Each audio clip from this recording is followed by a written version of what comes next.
दशक तक सार्वजनिक जीवन में इन्होंने काम किया है। धनखड़ जी एक साधारण परिवार से, किसान पुत्र, एग्रेरियन परिवार से, किसान की भूमि से आते हुए अपने जीवन में सामाजिक और आर्थिक बाधाओं को पार करते हुए उन्होंने अपने जीवन में उच्च लक्ष्य को प्राप्त करने में और सामाजिक जीवन के रूप में देश की सेवा करने में कोई कसर नहीं छोड़ी है।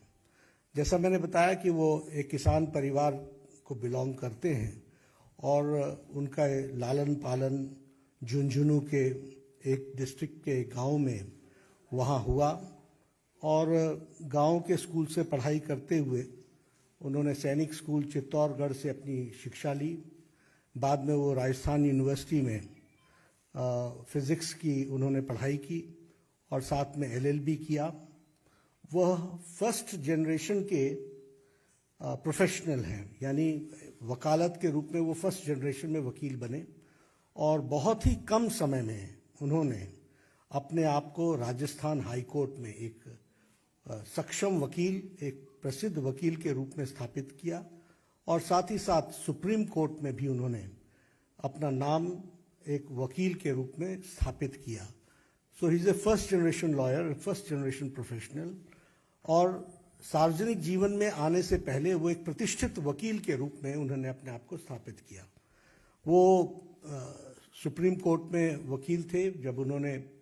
पहली बार लोकसभा 1989 में झुंझुनू से चुनाव लड़ा और वहाँ से वो विजय हासिल की और बाद में वो 1990 से लेकर के 1993 तक वह parliamentary affairs, minister of state for parliamentary affairs के मंत्री रहे और बाद में वो राजस्थान के किशनगढ़ कंस्टिट्यूएंसी अजमेर डिस्ट्रिक्ट से विधानसभा के भी सदस्य रहे और उनका एक लंबा एडमिनिस्ट्रेटिव एक्सपीरियंस रहा है। हम सब जानते हैं कि वो जुलाई महीने 2019 में उन्होंने राज्यपाल का पद वेस्ट बंगाल में, पश्चिम बंगाल के राज्यपाल के पद को संभाला as governor of West Bengal. और हम जानते हैं कि उनकी छवि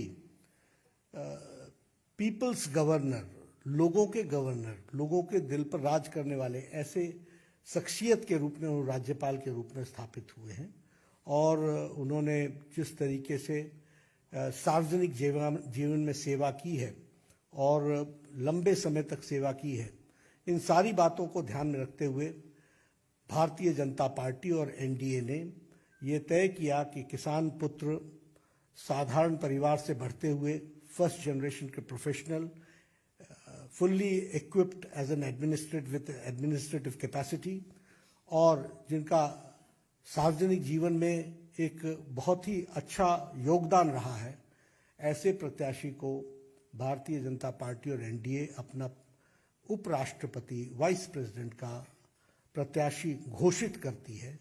और आगे चल करके उनके नॉमिनेशन की तारीख भी तय होगी और फिर चुनाव की दृष्टि से तैयारी होगी। मुझे यही आप सबको बताना था। श्री जगदीप धनखड़ हमारे एनडीए के प्रत्याशी हैं। बहुत बहुत धन्यवाद।